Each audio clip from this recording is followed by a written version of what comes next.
Dan Illman, Gino Buccola, taking a look at race number 9 at Del Mar on Saturday. It's the Grade 3 Green Flash Handicap. I think this is one of the better betting races on the entire Pacific Classic program. Here's the field, 5/8 of a mile on the turf, $150,000 is the purse, and a nice full field of 12 turf sprinters. And I think you could probably run this race 10 times, and you might have 7 different winners. Yeah, on the East Coast, it's Chad Brown or Appleby. And on the West Coast, it's D'Amato. We have 4 D'Amato runners in here.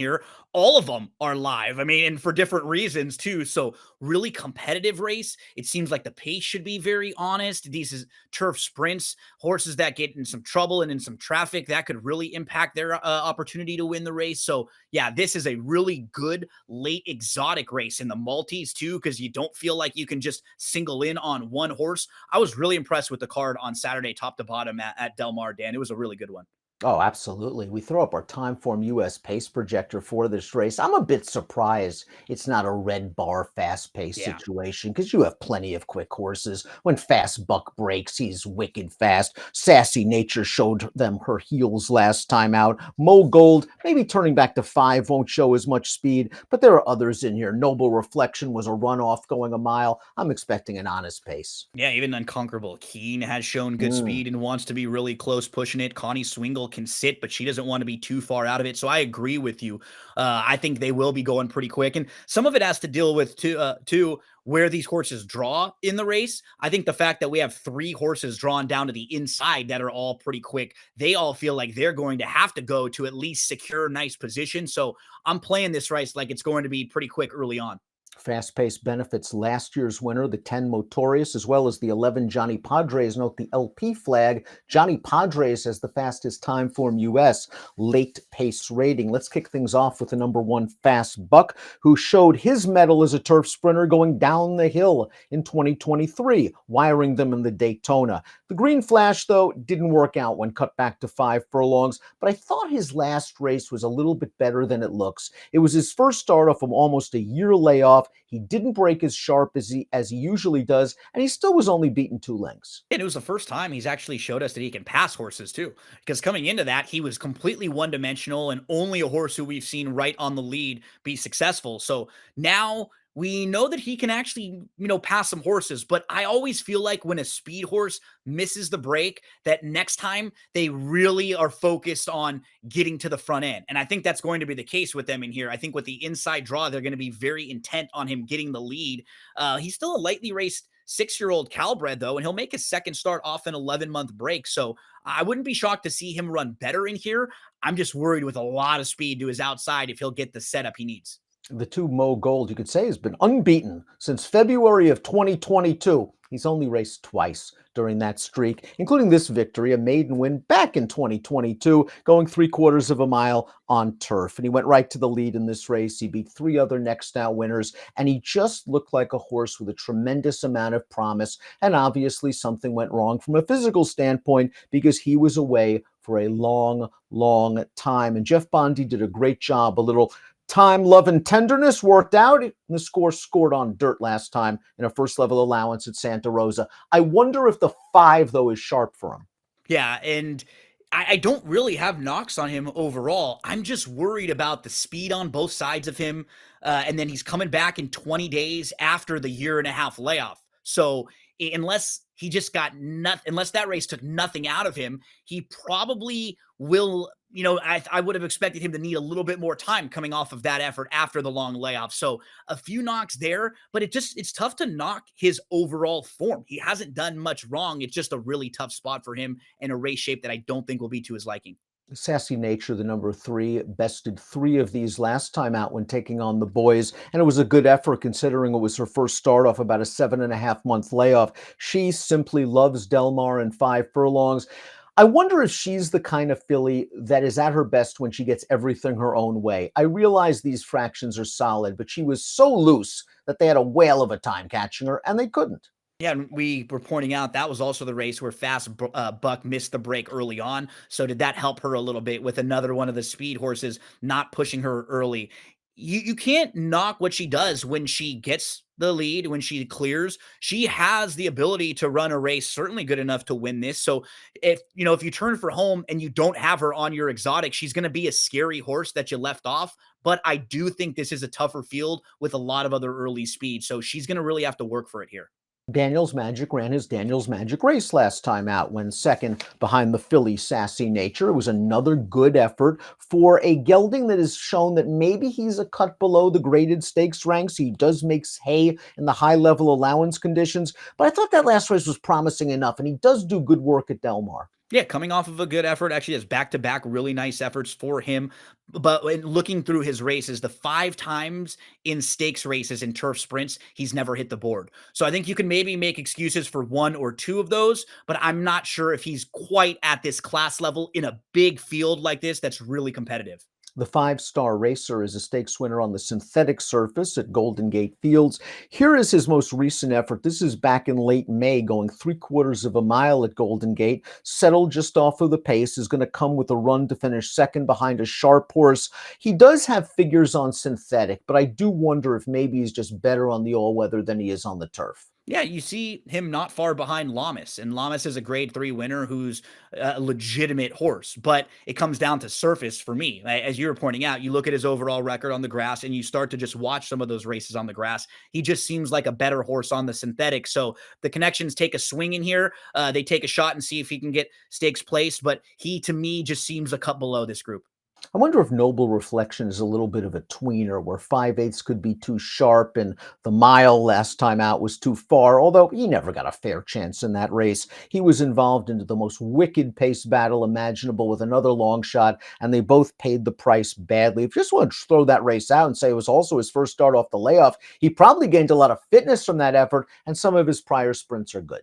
Yeah, and at 5 furlongs, I'm worried if he's not always as fast as some of the others, because that's his weapon, is his speed. But at 5 furlongs, he catches other really, really quick horses, and he's not able to dominate them with his speed quite as much. So I need to wait and see and watch him get a better race this year, because a lot of his form last year was in those races where I think he was able to clear it. I'm not sure if he gets that in here. Unconquerable Keen has a proven commodity against stakes horses over this course and distance. Showed it with a very fast run in the Stormy Liberal 3 starts back. 101 Beyer speed figure, far and away his best performance. Thought he ran well. First start of the year at Santa Anita, going 6. Last time out, he was okay. He just was out sprinted for the lead by the filly. I think this horse is probably at his best when he can make the lead, but I expect him to be in the thick of things when they turn for home. Yeah, he's kind of a tweener, though. I have him at the bottom of exotics. He's not quite as fast as some of the fast horses, and he doesn't have as much of a turn of foot as some of the closers. So I think he's kind of a horse who really needs to trip out. If he could sit third or fourth and just move into it and kind of fall into a nice trip, I could see him winning in situations like that. But I don't know if he's going to outrun them early. I don't know if he's going to be sitting back with a horse like Notorious and outkick that horse as a deep closer. So he really does need to get a good trip, and he really does need to be placed in a good spot. We have seen turf horses from the Midwest and the East Coast come to Southern California and make hay in the past. Wesley Ward is a strong contender with the 8 No Nay Hudson, who returned from a 7.5-month layoff last time out at Saratoga.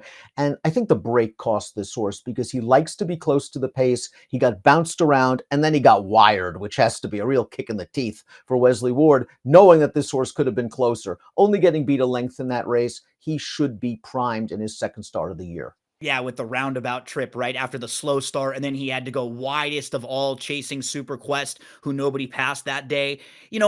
At first I looked at him and I kind of went past him, and then I came back to him because he's still a 4-year-old making just his second start. There still could be some upside with this horse. And in a race like this, a big field with what looks like a lot of speed, I think his versatility could be key. As we pointed out, he doesn't need to be as far back as he was last time, but he actually showed if something happens and he gets shuffled back, he's still going to stay in the race and pass some horses. So I think he's a fun exotics horse to use in here.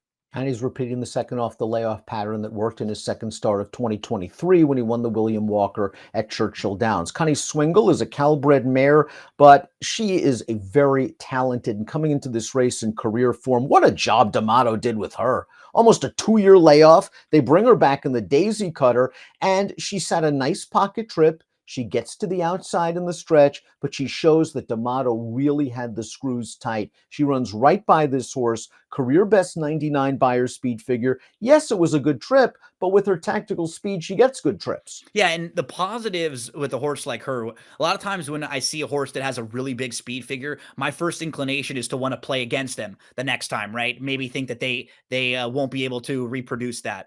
When you look at her form, she was off from October of 2022 to July of 2024. That's from the end of your 3-year-old season all the way to beyond the middle of your 5-year-old season. Think about how much she might have grown up off the track that we didn't see, the maturity, the development that she might have. She just could be a completely different horse than she was a couple of years ago when we last saw her race. So it does not surprise me at all that she was running faster. She's always been a cool horse. She's never been worse than third in any of her races.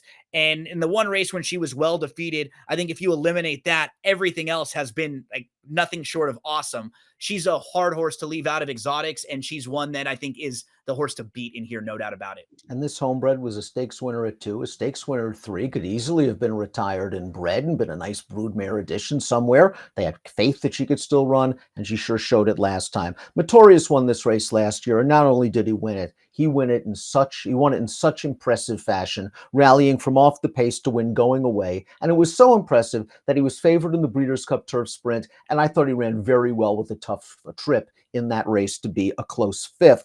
He's had 2 starts this year. I'm not interested in the race at Churchill. He ran to Cogburn, who's probably the best turf sprinter in the country right now, and he did not have a good trip. Off slow, checked at the half-mile pole. You're not catching Cogburn after that. The last race is the one I'm more interested in. Were you disappointed with that allowance effort back in June? Absolutely. I think the real key for him, he to me seems like one of these horses that 5 furlongs on the turf is just exactly what he wants to do, because he's a horse who, when he gets more involved early in the race, he doesn't have his same sort of late punch. He really does need to be kind of outrun a little bit early, and then he has that quarter mile of a late burst where he really explodes. But he's like a difficult horse, I think, to time the ride with. And when you look at his last 2 races, he caught sharp horses. Cogburn has won 5 of 6 with 100, 107, 111 Beyer speed figures with a couple of them. That horse Man of Rose, who he lost to, has won 6 of 8, won 4 races in a row. One of them earned a 104 Beyer. So maybe we can get a little bit more value on him because of the muddied up form in the last few. I think getting back to Del Mar, going 5 furlongs in a race that has a lot of speed, just take him back. I want to see him towards the back of the pack early and then just press the button late with that one big last run.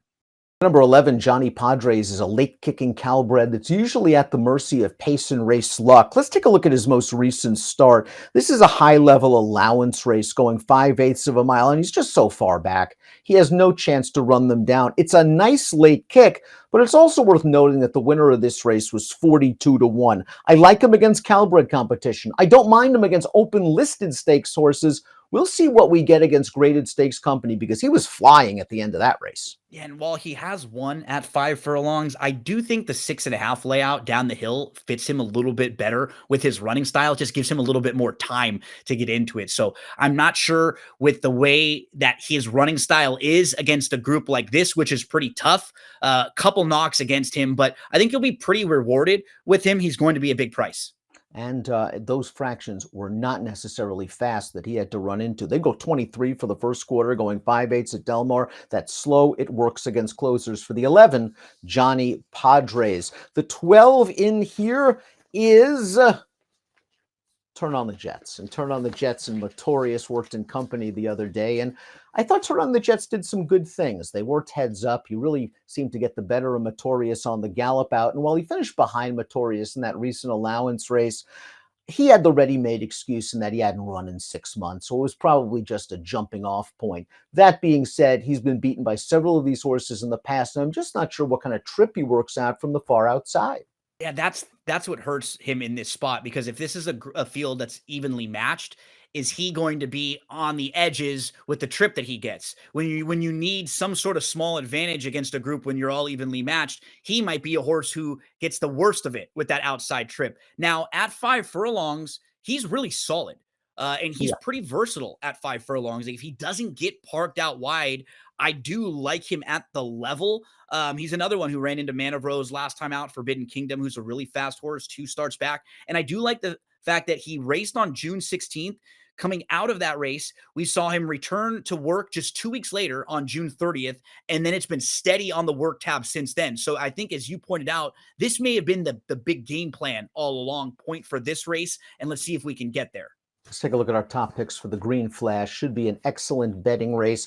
I like that you're going back to Motorius. He's the class of the race. He loves Del Mar. He should get some pace, and maybe he's dirtied up just enough as he makes his third start of the form cycle that he'll be a playable price. Yeah, he was getting bet quite a bit last year and early this year off of some big efforts. And yeah, and he chased some horses who are fast on the front end, who were sharp. Now he'll get a big field back at home at Del Mar, where he's ran his best races and plenty of pace to chase in here. We're both going to be using the 9 and the 7 in the mix as well. I'm going to throw in No Nay Hudson, as I pointed out. I thought the versatility, he's shown the ability to adapt to different trips. I like the fact that he came from way out of it. And that was just his first start since December. So he could step forward off of that. I'll go 10, 9, 8, 7. I might as well go 6, 5, 4, 3, 2, 1 all the way down the field.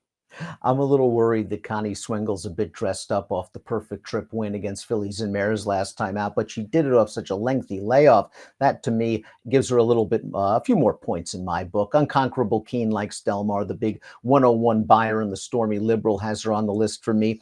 Maybe Johnny Padres from the back of the pack and spice things up at a big price, either on the win end or underneath. I'll go 9-7. 311 in the Green Flash. It is a super Saturday of racing, highlighted by the Grade 1 $1 million Pacific Classic at Del Mar. Good luck.